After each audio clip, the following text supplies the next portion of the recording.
Hello সবাইকে, সবাই কেমন আছো? আশা করছি সবাই ভালো আছো। আজ বানাবো ডিম পরোটা।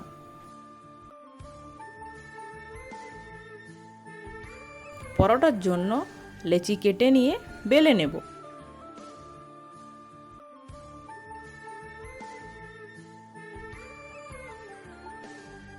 বেলা হয়ে গেলে তারপর একটি পাত্রে ডিম নিয়ে ডিমের মধ্যে পেঁয়াজ কুচি, লঙ্কা কুচি, আদা কুচি, স্বাদমতো লবণ এবং ম্যাগি মশলা দিয়ে সমস্ত উপকরণ ডিমের মধ্যে খুব ভালোভাবে মাখিয়ে নিতে হবে।